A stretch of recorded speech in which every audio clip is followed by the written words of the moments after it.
Em nossos vídeos já mostramos diversas vezes que Jesus instituiu a sua presença real em corpo e sangue, alma e divindade na Eucaristia, o sacramento dos sacramentos. Já mostramos o texto original que foi emitido dos lábios de Jesus e encontramos verdades incontestáveis. Quando Jesus disse "Isto é meu corpo", ele afirmou que o pão eucaristizado era seu ser por inteiro.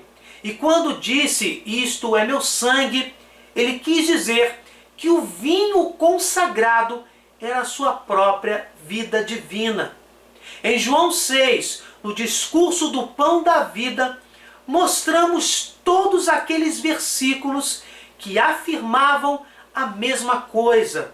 O pão eucaristizado era a sua carne glorificada, ressuscitada, que era verdadeiramente uma comida e que, ao ser mastigada por seus discípulos, foi esse o termo no texto original, concedia-lhes a vida eterna.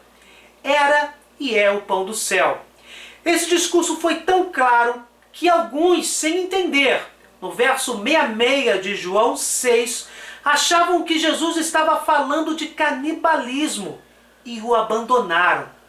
Mesmo assim, Jesus confirmou toda a doutrina da presença real na Eucaristia. Vou deixar o link de todos estes vídeos na descrição. Olhando para o passado, exatamente na época dos primeiros cristãos, poderíamos nos perguntar: os primeiros cristãos, lá, desde o começo, reconheciam a sua presença real na Eucaristia, na celebração da Santa Missa, ou toda esta doutrina ficou perdida nos lábios de Jesus, nos textos evangélicos? Quem fizer um passeio, um simples passeio, pelas catacumbas dos primeiros cristãos, vai encontrar uma verdade encantadora e inabalável.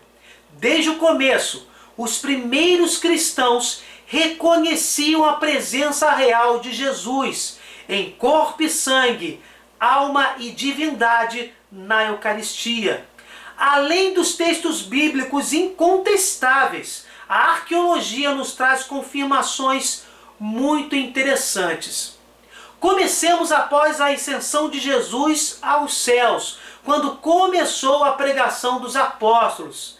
Graças a esta pregação, com a condução do Espírito Santo enviado por Jesus Cristo, em poucos anos os cristãos se multiplicaram exponencialmente. Historiadores vão dizer que em 66 depois de Cristo, o número de cristãos na capital do Império Romano era grande, enorme.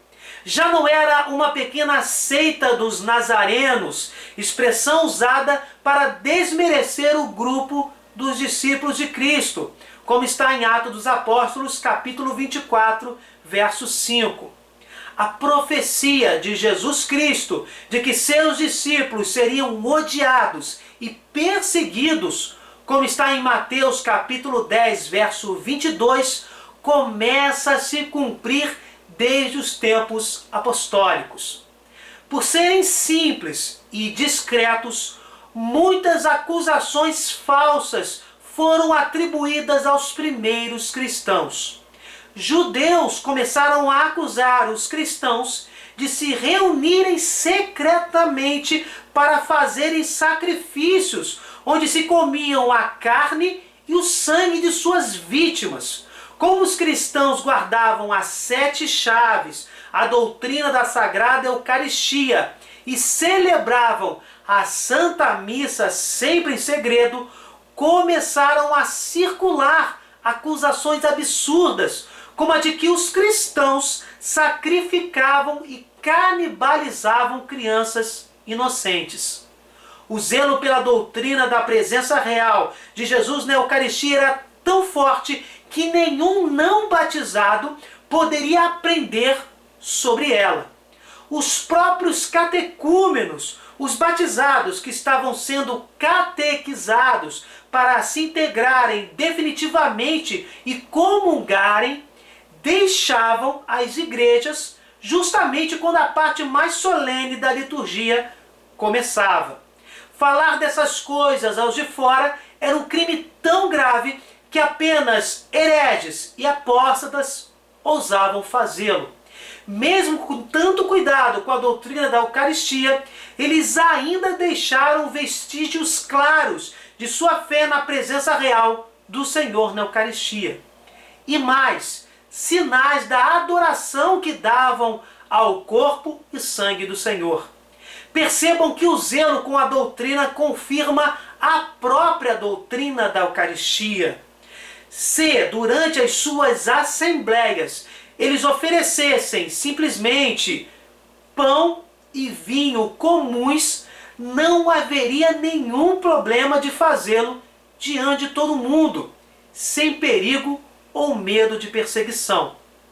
Porém, foi justamente em tempos de perigo e de perseguição que os primeiros cristãos conservaram memoriais extraordinários nesses lugares secretos, testemunhando a fé no sacramento dos sacramentos. Fora dos muros da cidade de Roma, existe uma cidade subterrânea onde foram sepultados os cristãos dos primeiros séculos da era cristã. Antigamente, esses lugares eram chamados simplesmente de cemitérios ou dormitórios, mas nos tempos modernos eles são designados pelo nome de catacumbas. Sob esse título são entendidos todos os lugares sagrados onde, em tempos de perseguição, os primeiros cristãos enterravam os seus mortos. As catacumbas consistem em longos labirintos, divididos por passagens que variam em altura e largura de acordo com a natureza do solo em que foram escavadas. Nelas existem câmaras de todos os tipos e tamanhos, ornadas com afrescos. As passagens se encontram próximas umas às outras, em distâncias que variam de 3 a 10 quilômetros dos muros da antiga Roma ao longo das rodovias.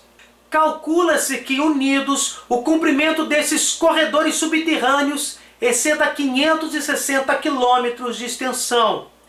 Contam-se cerca de 43 catacumbas, 26 maiores e 17 de menor tamanho, de acordo com a extensão dos leitos de tufo calcário, uma rocha vulcânica macia na qual elas foram escavadas pelos cristãos. Tendo em mente que o corpo do Senhor foi deixado em um sepulcro novo, escavado na rocha, eles estavam ansiosos por proverem para os seus entes queridos uma tumba parecida, a fim de que também na morte eles seguissem a imitação de Cristo. Esse modelo de sepultamento era praticado pelos judeus em Roma no primeiro século, e algumas famílias romanas antigas ainda mantinham a prática de seus ancestrais etruscos, recusando-se a soterrar os seus mortos. Mas uma característica completamente nova é encontrada nos cemitérios cristãos. Olha que interessante! A caridade cristã impulsionava muitos da nobreza patrícia que tinham abraçado a fé a enterrar em seus cemitérios privados também os seus irmãos mais humildes, de modo que já no terceiro século da era cristã, cada uma das igrejas paroquiais de Roma tinha o seu próprio cemitério do lado de fora dos muros. Até meados do mesmo século, os cemitérios cristãos continuarão sob a proteção da lei romana, que resguardava todos os túmulos como sagrados e invioláveis.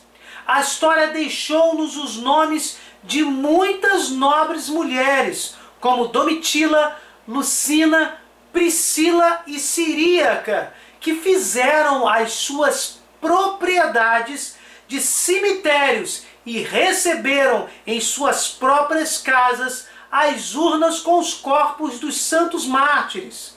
São Sebastião, São Lourenço, São Nereu e Santo Aquiles são exemplos dos nomes de algumas das catacumbas em que seus respectivos corpos foram sepultados. Mas por que estamos falando das catacumbas onde os primeiros cristãos eram enterrados?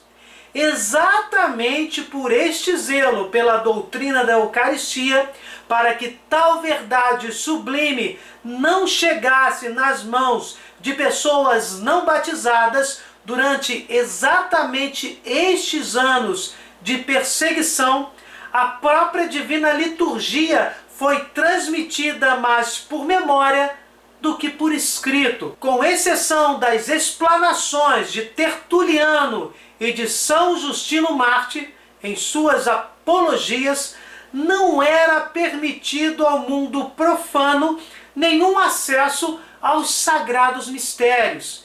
Teria sido, na verdade, totalmente ultrajante ao espírito do cristianismo primitivo que eles representassem em pinturas ou esculturas uma ação tão sagrada quanto a do santo sacrifício da missa.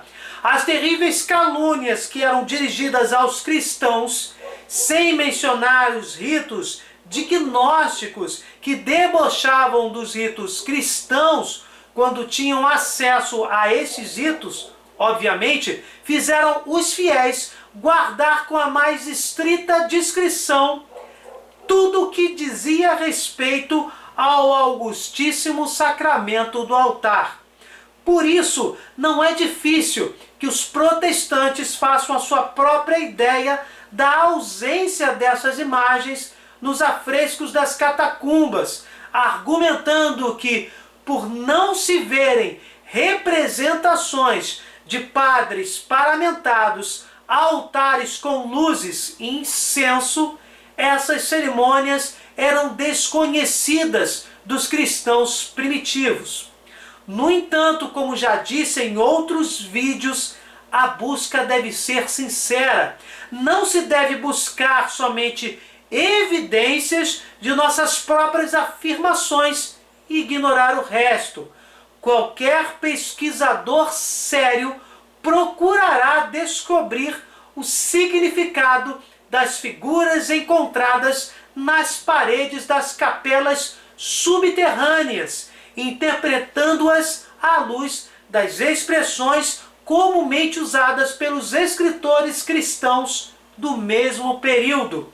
E exatamente nesse contexto de expressões cristãs usadas na época, exatamente neste contexto em que os primeiros cristãos se reuniam secretamente para celebrar a Eucaristia, neste contexto em que a doutrina da Eucaristia era transmitida mais oralmente do que por escrito, exatamente para que a crença na presença real de Jesus no sacramento dos sacramentos não fosse vilipendiada por uma sociedade pagã. A arqueologia já encontrou sinais claros da fé eucarística dos primeiros cristãos. Em uma das câmaras da cripta de Santa Lucina, próxima à tumba de São Cornélio, por exemplo, é possível ver um peixe pintado mais de 2 vezes que traz em seu dorso uma cesta cheia de pães, através da qual é possível ver, em uma passagem aberta na cesta, um cálice pintado de vermelho, como se contivesse um líquido exatamente dessa cor. São desenhos do século II depois de Cristo. A pergunta é, o que o artista queria dizer com essa estranha combinação? Os mais imaginativos podem sugerir inúmeras interpretações. Porém, o mais apropriado é procurar a explicação entre os autores cristãos dessa época. Somente desta forma teremos a conclusão correta. Santo Abércio de Herápolis, que foi bispo na Frígia até o fim do século II, descreve em seu epitácio as suas viagens pela Síria e a Roma e conclui com muito simbolismo, abre aspas, por toda parte a fé me levou adiante e me proveu como alimento um peixe grande e perfeito, que uma virgem santa pescou com suas mãos de uma fonte e sempre dá aos seus amigos para comer, acompanhado de um vinho misturado com água e servindo juntamente com pão. Aquele que for capaz de entender essas coisas, reze por Abércio. Fecha aspas. Aqui constam, evidentemente, os mesmos símbolos: o peixe, o pão e o vinho. Está bem claro o significado do peixe, mas qualquer ambiguidade é removida por Tertuliano, que por volta do ano 200 escreveu que, abre aspas, nós pequenos peixes, segundo o nosso peixe Jesus Cristo, de nenhum outro modo somos salvos, senão permanecendo na água, da qual nascemos. Fecha aspas. Jesus Cristo é, portanto, o grande peixe, sempre servido em vinho misturado com água e juntamente com pão. Estes símbolos, aparentemente estranhos, são, na verdade, a expressão pictórica dos primeiros cristãos para expressar a sua fé na presença real de Jesus na Eucaristia. Também para eles, assim como para nós, sempre foi certo que, como ensina o Concílio de Trento, no sublime sacramento da Santa Eucaristia, depois da consagração do pão e do vinho, nosso Senhor Jesus Cristo, verdadeiro Deus e verdadeiro homem, está contido, verdadeira, real e substancialmente sob a aparência das coisas sensíveis.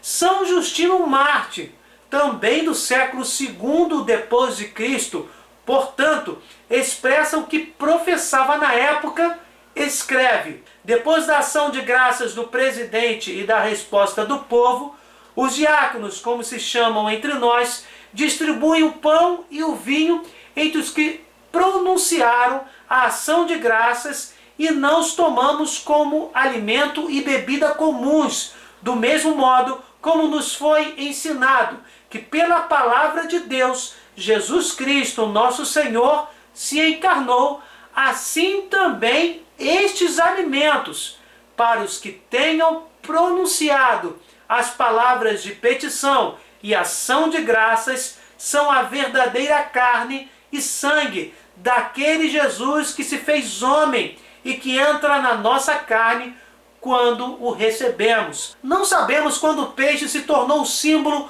universalmente reconhecido por Cristo, mas é importantíssimo observar que na passagem que citamos de Tertuliano, o escritor latino usa a palavra grega para peixe. Tal palavra grega é composta das letras iniciais das palavras Jesus, Cristo, Deus, Filho e, por último, Salvador. O peixe, sua expressão em grego, portanto, significava para os cristãos um resumo da sua fé, enquanto que para os de fora nada significava. Grosseiramente falando, era um código da fé cristã. Os oficiais pagãos que inspecionavam as catacumbas que estavam sob a lei romana não viam nada de ofensivo em um símbolo tão inocente, mas a sua multiplicação das mais variadas formas mostra o quanto ele era precioso para os primeiros cristãos. Mas qual a relação do símbolo do peixe com a transubstanciação que acontece em toda a Eucaristia? Simples. Primeiro, vamos resumir o conceito de transubstanciação. A transubstanciação é a transformação da substância do pão e do vinho eucaristizados pelo sacerdote católico ou ortodoxo. As aparências de pão e vinho permanecem, mas as substâncias são transformadas no corpo e no sangue de Cristo. Ou melhor, vemos as aparências do pão e do vinho, mas substancialmente, essencialmente, são o corpo e o sangue de Jesus. Enfim, embora a terminologia que hoje usamos para falar da Eucaristia só tenha surgido séculos mais tarde, está provado por abundantes testemunhos que quando o peixe e o pão eram representados juntos nos antigos monumentos cristãos, estava sempre implícita uma referência à Sagrada Eucaristia, da qual o pão significa a realidade aparente e visível, a aparência que permanece, enquanto o peixe mostra a realidade invisível e escondida, o que é substancialmente transformado, eucaristizado, que é a carne de nosso Salvador Jesus Cristo, carne que padeceu por nossos pecados e que o Pai, em sua bondade, ressuscitou. Por isso, cabe perguntar, com São Cirilo de Jerusalém, quando ele mesmo pronunciou as palavras, dizendo do pão, isto é o meu corpo, quem ousará ainda duvidar? Quando ele mesmo asseverou e disse, este é o meu sangue, quem poderá ainda pôr em dúvida que esse é o seu sangue? Ainda que o gosto sensível do que comungamos seja de pão, a hóstia consagrada não é pão, mas o corpo de Cristo. Ainda que se perceba o gosto de vinho, o que se bebe do cálice sagrado não é vinho, mas o sangue de Cristo. Mesmo hoje essas palavras podem parecer muito duras aos ouvidos dos mais céticos. Isso, todavia, não pode minimizar a grandeza do mistério da fé. Minha carne é verdadeira comida e meu sangue é verdadeira bebida. Logo, meus irmãos, negar a presença real de Jesus na Eucaristia é negar o próprio Evangelho. Bem, gente, espero que vocês tenham gostado desta informação histórica tão preciosa que confirma que os primeiros cristãos professavam a fé na presença real de Jesus na Eucaristia, mesma fé ensinada pelo próprio Senhor Jesus nos textos bíblicos. Se vocês gostaram, deixem o seu like, compartilhem, se inscrevam no canal, fiquem com Deus, desculpe qualquer coisa e até o próximo vídeo.